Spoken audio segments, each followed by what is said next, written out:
phone and then go back into it. Oh, there we go. Haha, yay. Sorry, guys, we had a small little issue, so we are now live.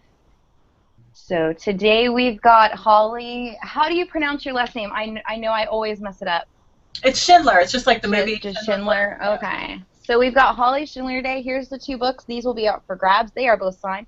And I also have a really nice bookmark in here as well for Farrell. So there will be 3 winners for this one, and the giveaway ends in 2 weeks. I will post the link for the giveaway at the end of the chat.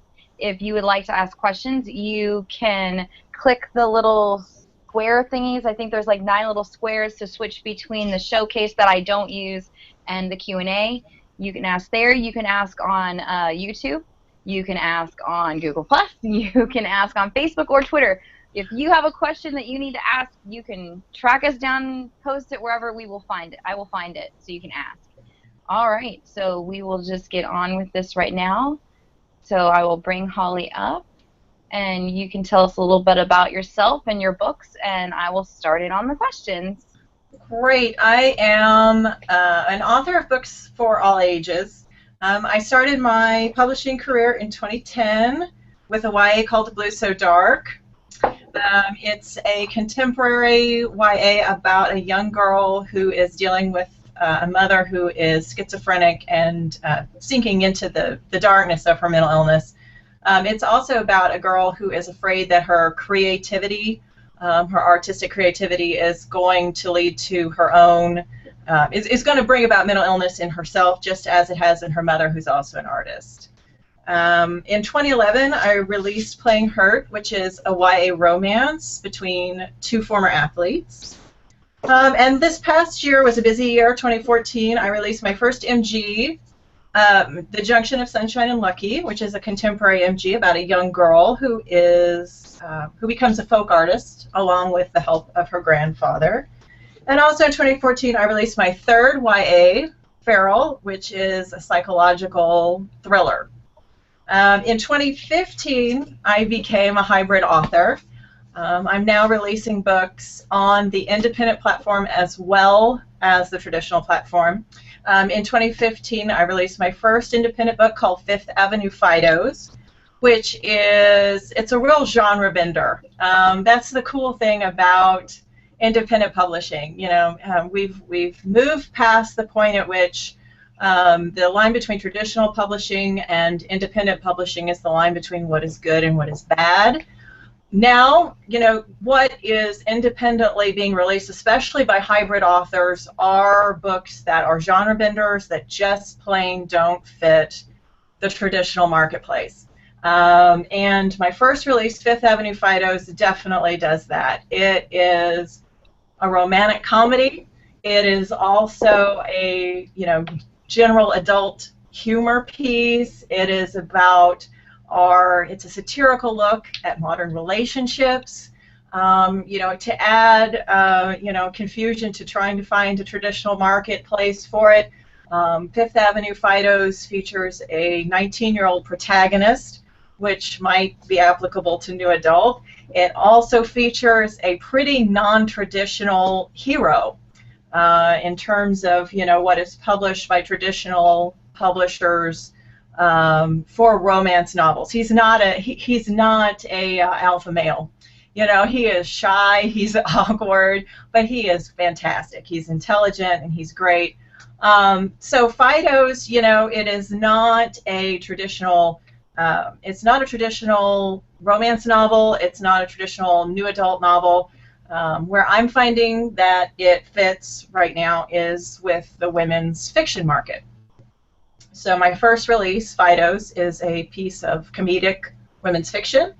And my second indie release, which is going to come out within about the next month, is the independent sequel to Playing Hurt. And I'm calling it Play It Again. And again, readers who liked Playing Hurt have contacted me ever since 2011 asking me when the second installment is going to come out. The book ends as, Clint is sending Chelsea a postcard inviting her to the resort for a second summer, saying, "See you next summer." And everyone has said, "So what happened? You know, did they get back together? Did she go see him again? What was it like?" And writing the sequel for Playing Hurt was always problematic because of the age of the characters. Chelsea is 18 and Clint is 19 in Playing Hurt, which is already pushing the market for YA. And Flux did the original, the Playing Hurt, the first book, and they are strictly a YA publisher. So doing the sequel was always going to be a bit problematic because, you know, if we're going to catch up with them the next summer, Chelsea's now 19 and Clint's 20, but where I wanted to pick up was much later. So now as I'm writing Play It Again, I'm dealing with characters who are 22 and 23 years old. It's 4 years later when I pick up this story. So, you know, again, you know, the independent market is allowing me to pick up with a story that probably I wasn't going to be able to do, just because, you know, I mean, as much as writing is an art, it's a business. And the business aspect of, you know, doing a sequel for Playing Hurt was problematic from the get-go. So that's where I am right now in my career. I'm still publishing traditionally. I've got a YA coming out in 2016 with HarperCollins. It's called Spark. And I'm doing, like I said, I've got the Playing Hurt sequel coming out this year, as well as additional independent work in 2015, which I'm very excited to get to as well. But that's the nutshell.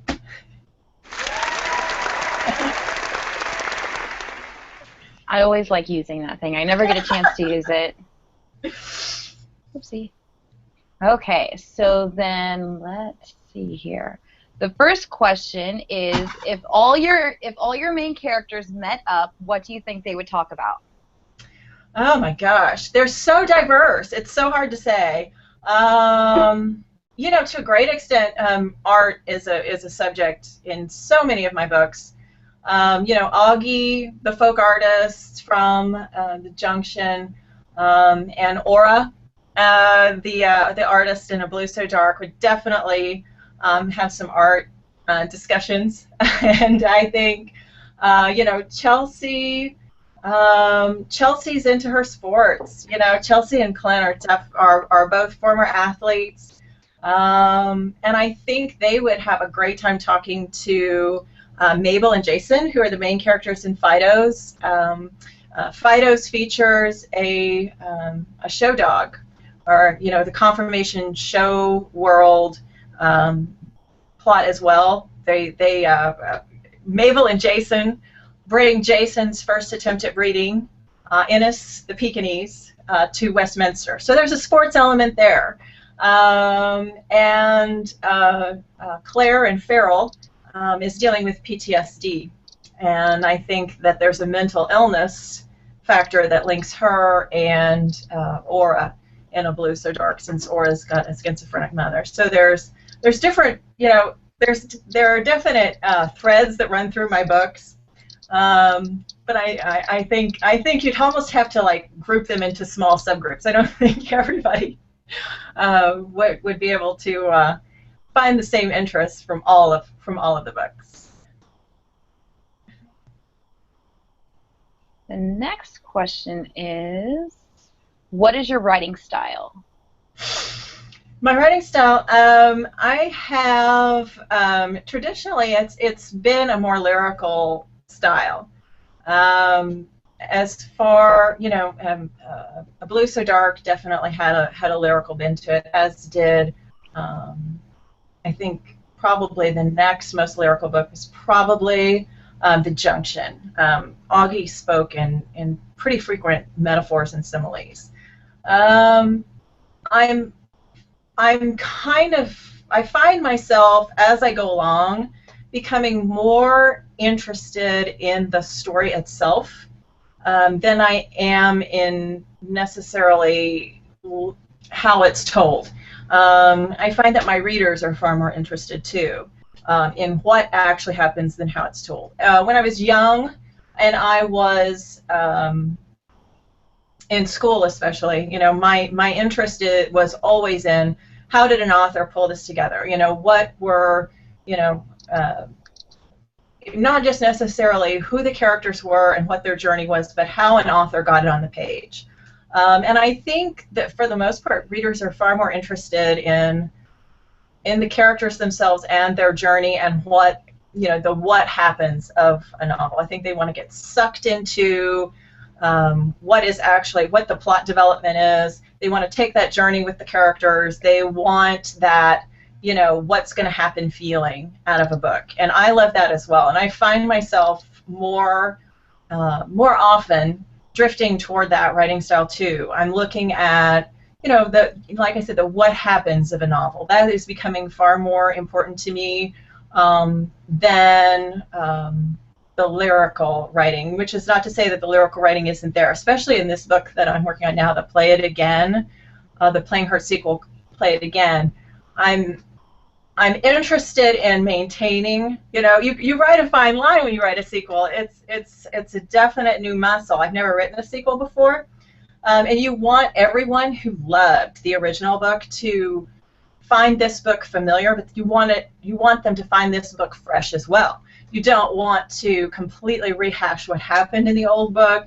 You don't want it to sound redundant. You don't want to just rehash the same, phrases and events. So I'm writing a new line in my work where I'm focusing more on plot rather than in strictly lyrical writing. So it's kind of taking a new turn. You find new interests definitely as you go along as an author.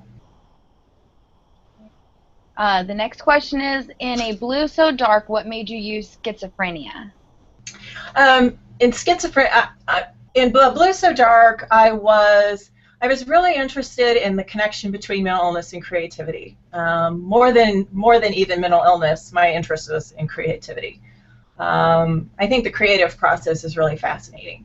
And to some extent, I knew I wanted a mental illness that involved hallucinations because you could almost say that a hallucination functions in the same manner to some extent that an aha moment for an author functions. And what I mean is that in both instances, only one person can see it, right? An author or an artist who is having an aha moment can tell that what they're seeing is not real, which is obviously the main difference. But I liked the idea of I thought there was a strong link in that manner, that there was the vision that one person can see that no one else can see. And I think there is something to that, the imagination that becomes real for someone who suffers from hallucinations. And I drifted back toward it again, when I did Feral. I was really surprised to find out that PTSD, in some of its more extreme forms, can involve hallucinations. So, you can cross the line with PTSD. For the most part, you hear about, especially soldiers who have returned home, becoming kind of consumed with flashbacks, but it can actually cross the line and become hallucinations, which was part of pulling together Feral as a psychological thriller, was finding out that hallucinations are involved in PTSD as well. But that was the main reason, was I wanted something that involved a hallucination, an imagination kind of gone awry. That's what I was looking for. Yeah. Okay.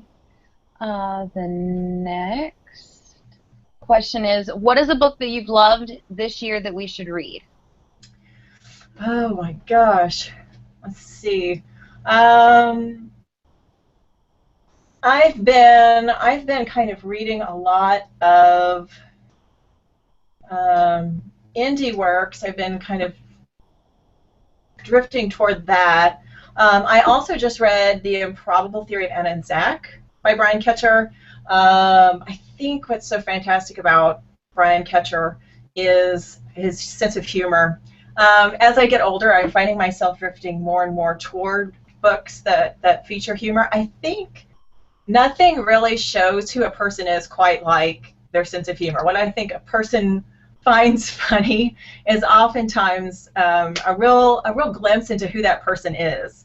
And I find myself drifting, farther and farther toward humorous works as I get older. Fido's was definitely a humorous work, and the MG I've got on submission right now is humorous as well. And I love Brian Ketcher's humor. I think, anytime you pick up a Brian Ketcher book, you're going to get chuckles out of it. I also recently blurbed a book by Natasha Snell that's coming out called The Fix. So it's a forthcoming book. You can keep an eye out for that. It's her debut, YA. I read Break Your Heart by Rhonda Helms. I still really love a good love story, and that is a good take on the teacher-student scenario, the relationship between a teacher and a student. So those are all really cool books to pick up. I just downloaded an indie book called The Joy-Filled Sweat Socks, an MG book about baseball that I'm very excited to get to as well. I haven't read that one yet, but I'm really anxious to get to it. Okay. The next question is, your books are all over the place with themes. Why did you decide to do a little bit of everything? It kind of goes back to some extent to my reading habits. My reading habits are all over the place too. I like classics. I love Jane Eyre. I love anything by Jane Austen. But I also like to read contemporary literature. I like romance. I like fantasy. I'm all over the place as a reader, and I think that blends into my work as an author as well. I don't really feel like my voice is specifically one age or one genre. I don't think I have a specifically just a YA voice. I don't think I specifically have just an MG voice or just a romance voice. I think I'm a little bit more varied than that. And from the get-go, rather than to establish myself as one type of author and then try to branch out, I wanted to establish myself from the get-go as an author who wrote, in different age categories and in different genres. But I think it all goes back to, what I read, which every week can be something, something different. Even as my reading list just a second ago kind of highlighted, I had YA, I had a romance, I had an MG, it's all over the place. Yeah. The next question is, can you tell us anything about your upcoming book, Spark? I have seen. The book is finished. It has not gone through copy editing yet. I've seen the cover, but have not gotten a go-ahead to share the cover yet. And I've not gotten an official jacket copy. But I think I can reveal. I have not revealed anything about the content yet. So this is a first hint. But I think everyone would be okay with me saying that this book is about the magic of the theater. The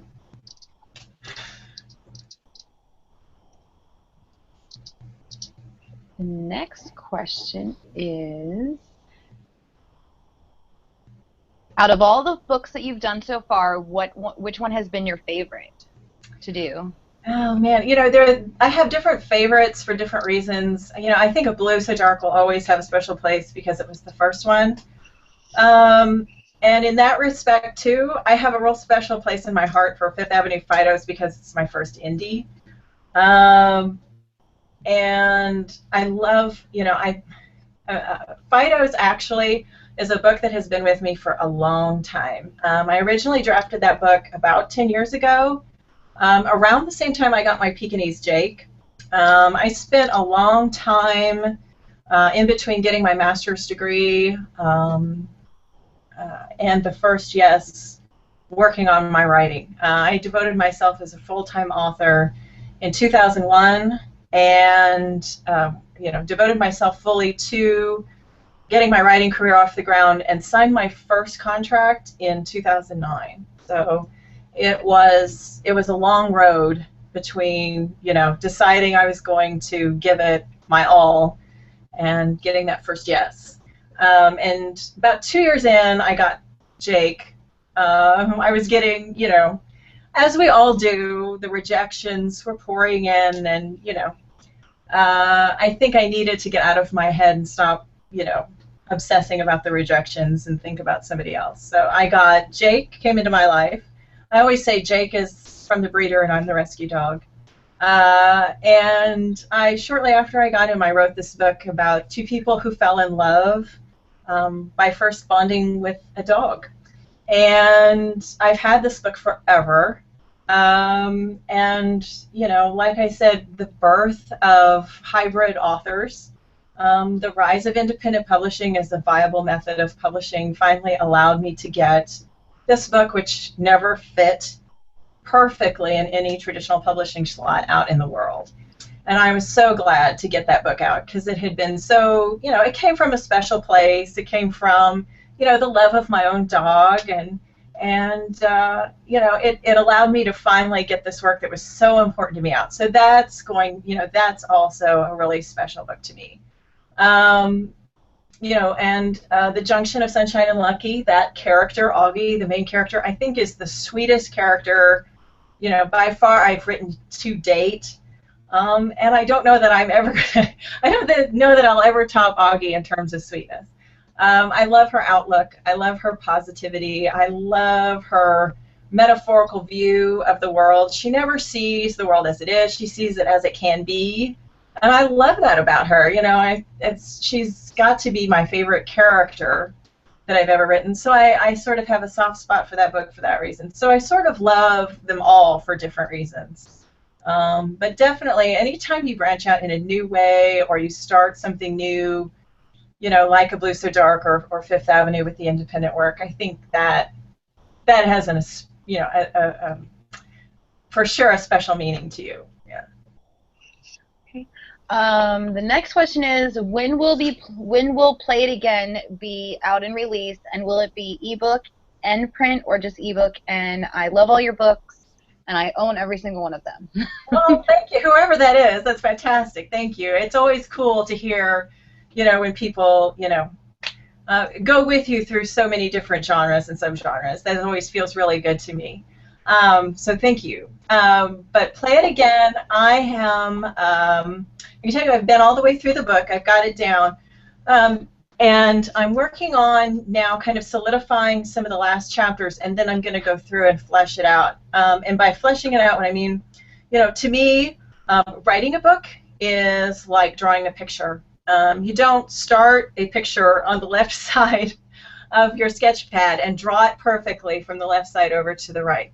First, you outline your objects or people that you're going to be putting in your sketch, and then you go back and you have to add the depth. You show the light, the shadows, you add color, and that to me is the same thing as writing a book. You get the book down, you get the events as you want them to be, and then you have to go back and flesh it out. You have to add the light and the dark, you have to add depth and dimension, which is my favorite part of the process. So I've got what I would say is a few more weeks of work, copy edit and put it up. My assumption is that the book will be up in July. I don't think I'm going to have any interruptions. As the original goal was late June, but I got hit with some deadlines from the traditional publishing world for Spark, and had to put Play It Again to the side and work to get Spark in the shape I wanted it to be in. But I don't think I'm going to have any interruptions. I think I'm going to be able to spend the next few weeks with Chelsea and Clint only. I love the direction that this book is going. I feel really good about it, and I'm really excited about getting the book out to my readers. It is going to be an ebook to begin with. I am going to list it on several different platforms. Right now, Fifth Avenue Fidos is only available through Amazon. That will also change within the next few weeks. I'm going to be adding that to Kobo and Barnes & Noble and Google Play. Play It Again will be available on all those platforms as well. Amazon, Google Play, Barnes & Noble, and Kobo. And it's going to start out as an ebook. Things might change, but it is going to be available only as an ebook to begin with. And of course, I mean, everyone is aware of this, I'm sure, but you don't have to have the device. All you need is the app. And then you can, the reading app, and you can download from whichever seller you prefer. But I'm really excited to get this one out into the world. As I go along within the next few weeks, I'm going to be dropping some additional tidbits and some sneak peeks about what the book is about through my newsletter. And you can subscribe to my newsletter at tinyletter.com/Holly Schindler. You can also find a link to subscribe to my newsletter on the homepage of my website, hollyschindler.com. But and I'm going to be doing some giveaways, some early giveaways for Play It Again as well. But my anticipation is within the next month it will be live, and it will be available as an ebook in multiple platforms. The next question is, if you could visit one fantasy setting, where would it be? Oh gosh, you know, the first thing that came to mind was Elsewhere. Gabrielle Zevin's Elsewhere. There was just something about that book that I thought was so fantastic. I loved her ideas about what heaven was, her aging backwards, and some of the things that happened in Elsewhere that her characters were able to do. I thought was so clever. That's the first sort of fantastic setting, or sort of outside of the real world setting that just popped into my head. Also, anything, going back to my classic literature addiction, anything from Jane Austen. There's something about a Jane Austen book that is so sort of serene and fantastic. I think you can feel your stress level just go down completely as soon as you pick up a Jane Austen novel. And I think there's something really fantastic about that setting. And if I were to go to a real world setting, I think I'd go to something from Jane Austen. The next question is, what are you reading right now? I've got that Joyville of Sweat Socks on my Kindle. I'm also reading some mystery right now. Yeah, even some really popular mysteries, doing some Mary Higgins Clark. Like I said, I'm really interested right now in plot development. It seems to be my driving interest right now. More so than poetic turns of phrases. I'm interested in plot twists and how authors decide on physical events that take place within their books to highlight internal events. And also, another thing I've been doing a lot of is watching a lot of, I'm a movie junkie, so a lot of times, the plots of movies, and how things come together within a movie can also be every bit as good for an author as reading, watching those movies. So I've been catching up on, I saw Nightcrawler not too long ago. I've been catching up on some TV shows as well. I've been catching up on my Orange is the New Black. And I think cinematic storylines, like I was saying, are every bit as important as stories on the page for learning how you make, how you craft a plot line. Sometimes that's more evident in a movie than it is on the page. So I've been doing a lot of movie watching lately. Yeah. Right. The next question is Book 2 to Playing Hurt your first attempt at doing a series? It is. It's my first sequel I've ever done. It's the first time I've ever picked up with a character down the road. And now that I've done Play It Again, I have interest. I have now ideas for subsequent novels, not with Chelsea and Clint, but with some of the secondary characters. So now I would like, one of my favorite characters in Playing Hurt, and it's become my favorite character again, kind of sub-character or secondary character in Play It Again, is Brandon, Chelsea's little brother. He's here too in the sequel, and I just, he's always been one of my favorites. And so now I have an idea of where Brandon would be the summer after this one and picking up with Brandon. So, I have all these ideas now of where I would pick up with some of these secondary characters and put them, in a starring role in their own story. So I hope, I hope to get to those as well, as to pick up with those secondary characters. But it is the first time I've done a sequel. I also have an idea for a sequel for Feral, for picking up with Claire and Rich down the road as well. And I hope to eventually be able to get to that one too. So, I mean, there are also, there are just so many. The fantastic part is, once you get in the idea that, you can go where your heart wants to go as an author, and you don't have to worry as much about finding a home in a traditional marketplace.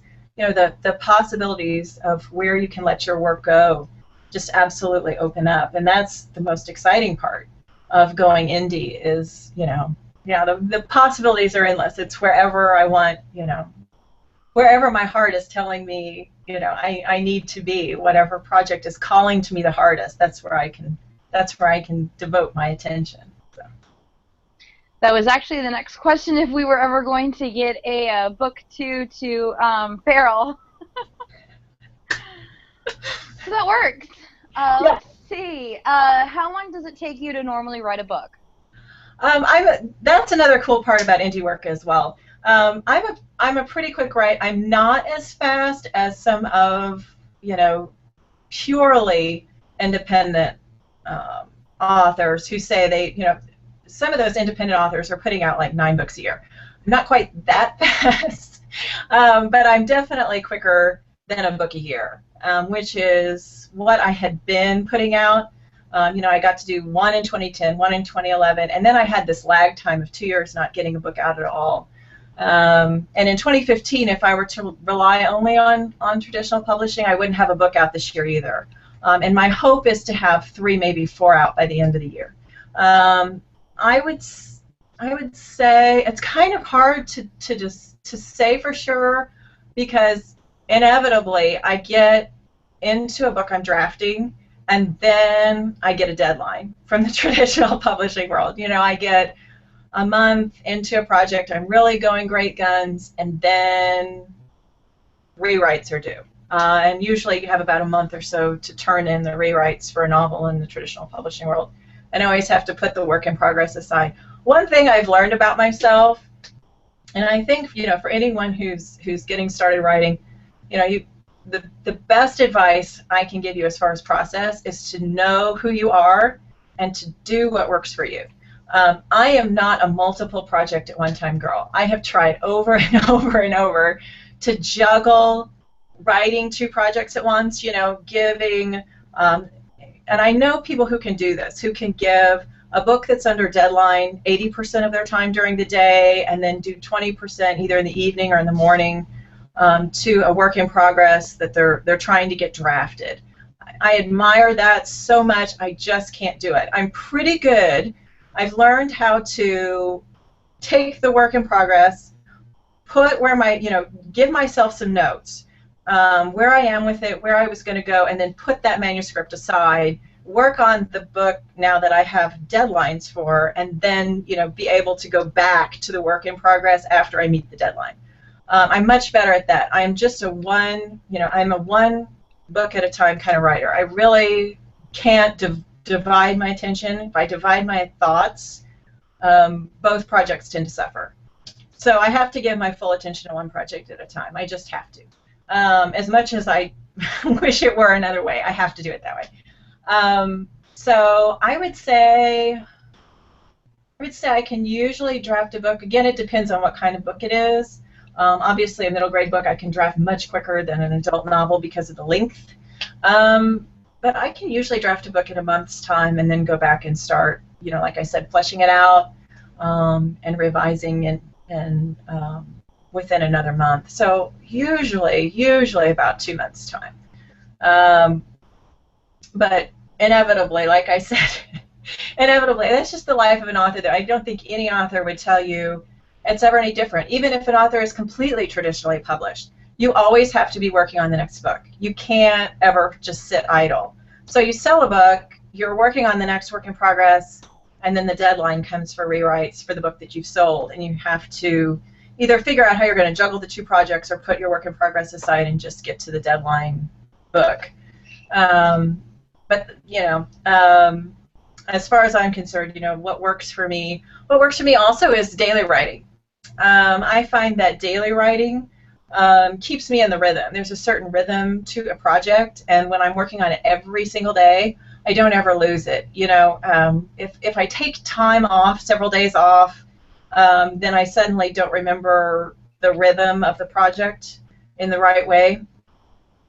So if I can just keep moving with it every single day, doing something with that project, even if I don't get a lot done, if I just keep it in my thoughts that day, I tend to move better than taking time off.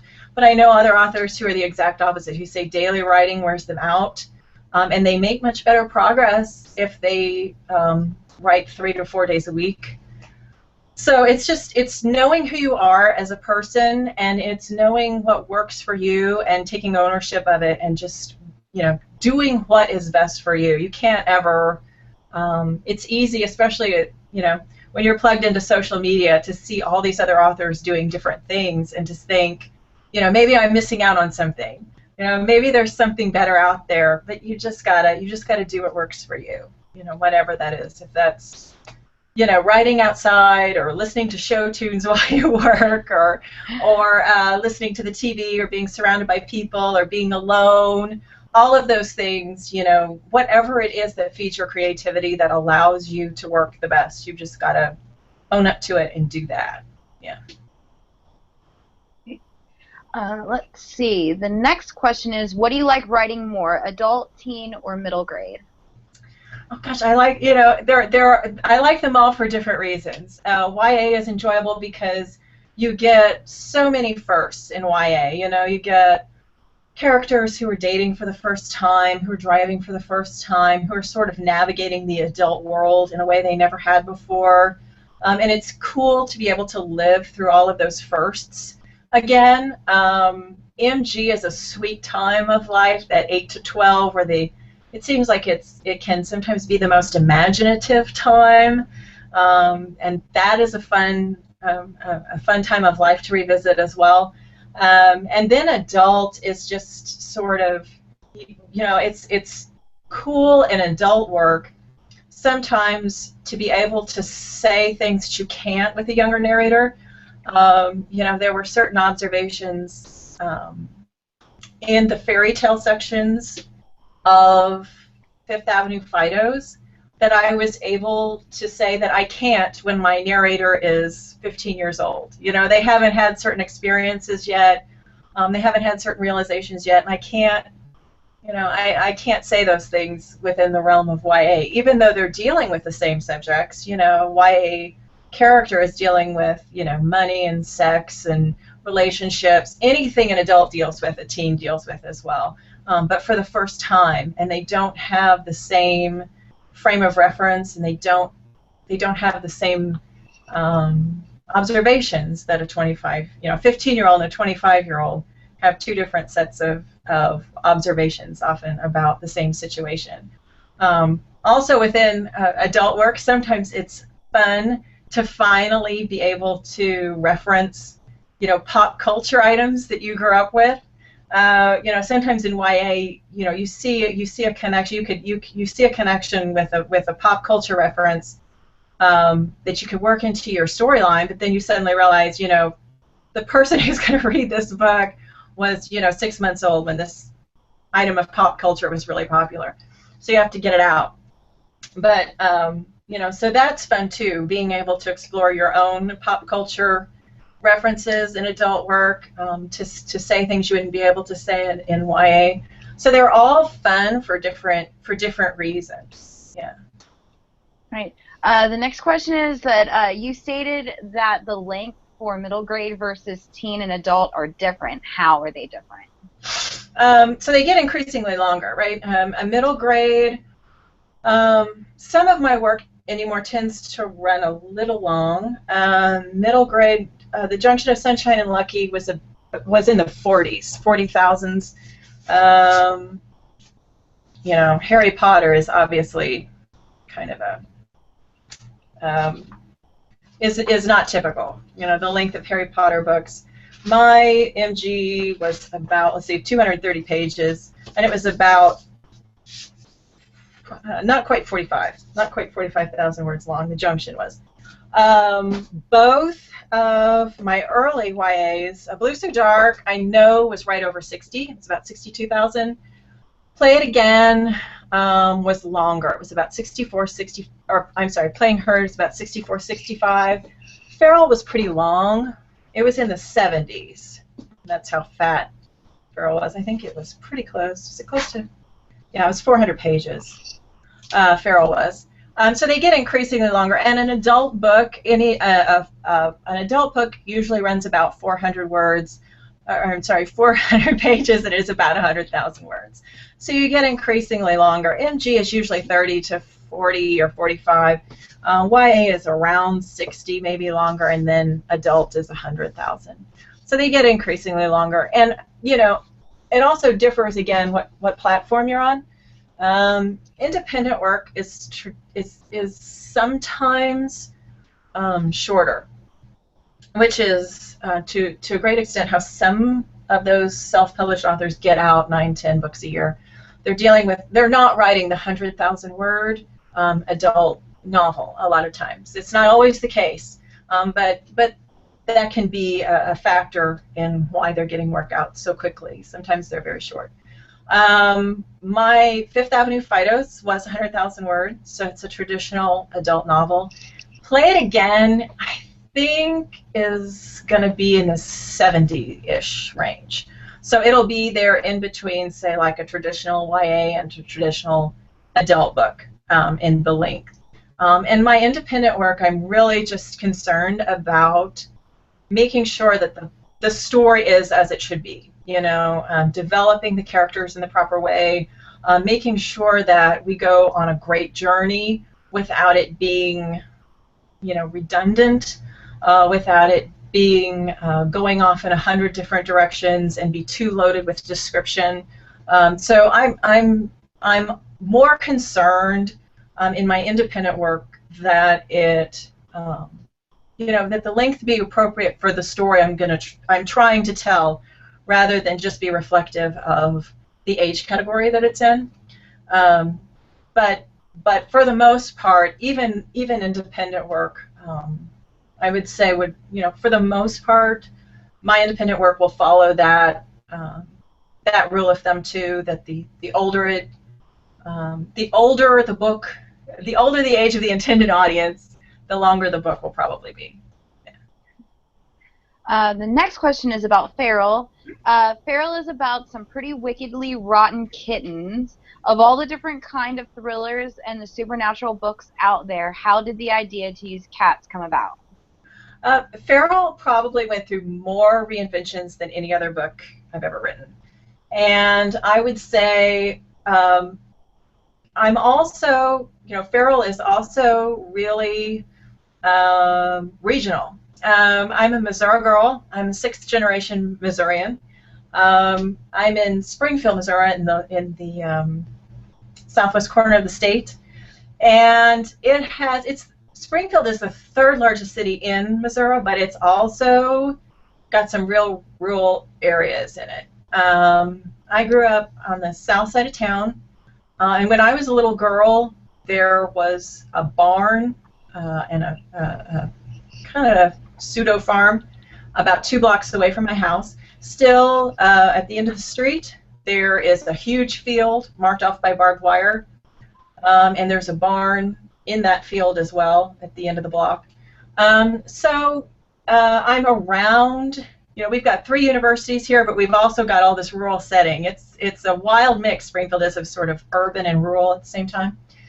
And I've been in that rural setting where, the cat population has exploded, been in barns where kittens were scurrying around in the rafters, and it's a really eerie sound. And I knew I think rural areas tend to have a really creepy feel to them. I think it kind of goes back to feelings of isolation. Are you still there? Yeah, I'm still here. Okay, I got a little bit there. I dropped my headphone.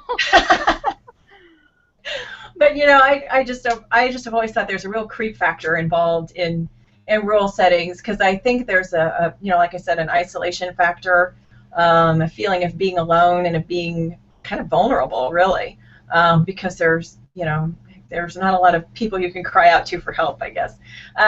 So I knew when I started writing feral that I wanted it to be rural, and I have, you know, like I said, I'd had that experience with barn cats. But that's not to say that I'm an anti-cat person. You know, Chelsea has a cat in Playing Hurt, and also I grew up with two cats that I just loved, and the older cat, Tuffy, was born a feral cat.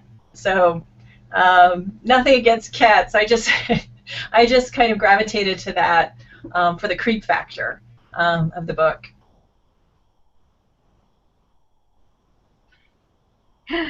Creep factor, you gotta have that. I know, especially in that one. Okay, let's see. The next question is pen, pencil, computer, smoke signals. What do you use to write on? Mostly my computer. I do kind of a bit of sometimes I'm double duty.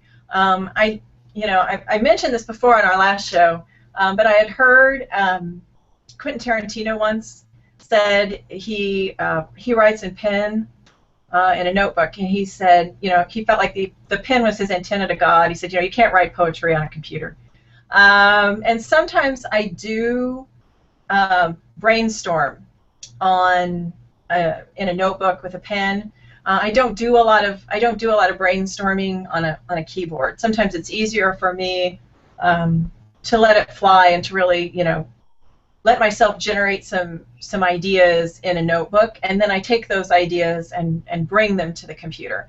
I started using Scrivener. I'm sort of late to the Scrivener party, but I got Scrivener in order to format my ebooks, my independent ebooks, and have begun using it in earnest to draft new work. I'm using it to write Play It Again.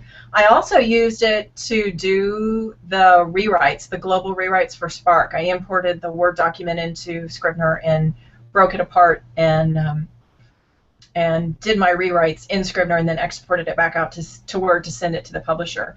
And I'm a real visual person, so the cork board in Scrivener, where you can see all your chapters, and being able to see my chapters as individual files on the left side and see how, you know, I can kind of see at a glance how the book is progressing, again, how the plot is structured, how my, you know, am I rising, is my climax rising in the way that it should, am I building action in the way that I should. I can see that better at a glance in Scrivener than I can in Word. So I love that. Whoever created that, I am a fan for life, because that is, I mean, no tool has helped me put my books together quite as much as that has. So that's been my my great discovery within the past year. All right, let's see. The next question is covers.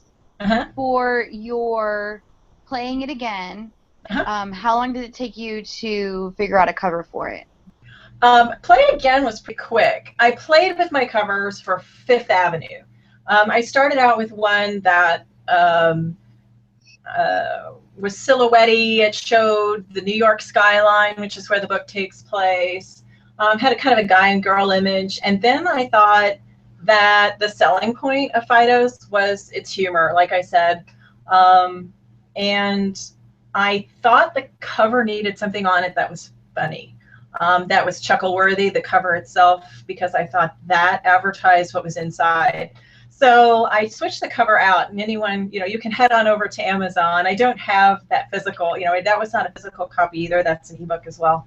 But you can head on over to see what I did to play with the idea both of, you know, that book plays with fairy tales, with the concept of, you know, what is a happily ever after in 2015.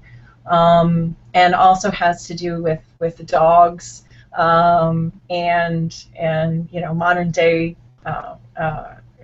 relationship conventions. So I chose something there that I thought was chuckle-worthy to advertise the chuckle-worthiness of the interior. Play It Again, I started with the original image for Playing Hurt. the guy and girl image, and I also knew I wanted the Play It Again cover to feature a waterfall, because anyone who has read Playing Hurt knows that a pretty significant scene occurs at a waterfall in Playing Hurt. So I wanted the waterfall back, and I got an image that is a couple image that also features a waterfall. And then I took, for my font choices, I went back to Playing Hurt, and went for the colors choices of Playing Hurt, and also the font choices, the kind of sans serif font for my name, and then the cursive for playing, and played with the colors as well. So I gave it some consistency, so that you would recognize, that was a sequel for Playing Hurt. I think they go well together. Yeah. They do. No chance that anybody's gonna wonder, is that a sequel to this or anything? You can tell it's book 1, book 2. Yeah. So that's what I was going for. I was jumping off so that it would show some consistency. Yeah. Mm-hmm. All right. Well, that is the last question that I have. Is there anything else that you would like to share with your fans? Just that, I would encourage everybody to get in on that newsletter. Like I said, it's tinyletter.com/Holly Schindler. There's a link at the homepage. If you get confused or unable to find any of the links to the newsletter, you can always shoot me a message, and I can get you signed up as well. I'm going to be, like I said, I'm going to be doing the sneak peeks. I'm also going to be doing some giveaways and all the news about Fido's going live on the additional platforms, and about Play It Again's availability. All of that will be announced through the newsletter, so you won't have to be checking in at my website all the time. You'll know, it'll come to your inbox. You'll know exactly when it's live, and when it's going to be available. So tinynewsletter.com/Holly Schindler. And I want to thank everybody who had sent some great questions today. Those were some fabulous questions, and I want to thank everybody for following me all the way through from 2010. Through several different genres and now into the independent platform. I'm really glad that I have such really cool readers I get, to interact with in social media, and who send me such lovely, emails all the time. So I'm very grateful that I have you guys, and your support has really been fantastic. So thank you. Well, thank you, Holly, for coming back on the show. Yeah, and thank you for having me, Jessica. It's been great. I always love coming to your show. When your next book comes out next year, make sure you book a new time. I will, absolutely. We'll have to get together and talk about Spark. For Spark. All right. Thank you so much for coming on. Thanks. Bye-bye. Thanks, guys.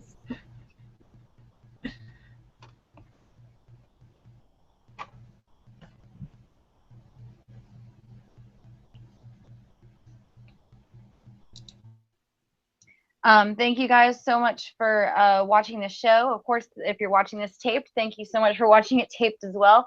The link to the giveaway is now live on the Google Plus page, so you can check that out. And also, you join us July 9th at 7 p.m. Eastern Standard Time. We actually have 2 authors coming on, both about killings and killers. We've got book 2 from S.E. Green, Killer Instinct. This is book 2, Killer Within, with the lovely updated cover, as well as Lynn Weingarten. If I butcher your name, I'm sorry. For Suicide Notes from Beautiful Girls, I have read both of these. They are amazing and awesome. And book 1 to this has an amazing twist in it that you just got to read it to learn it. And that link to RSVP for that show, I am tossing in here right now.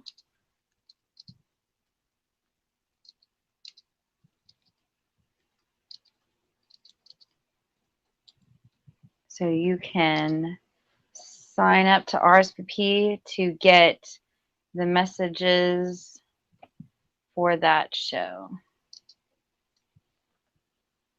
And I actually have a full set for Killer Within, and then 1 book of the Suicide Notes for Beautiful Girls, as well as an ARC. So lots and lots of stuff to win. So I hope to catch you guys in, I think that's what, 2 weeks? No, next week. That is actually next Thursday. So I hope to see you then. Bye.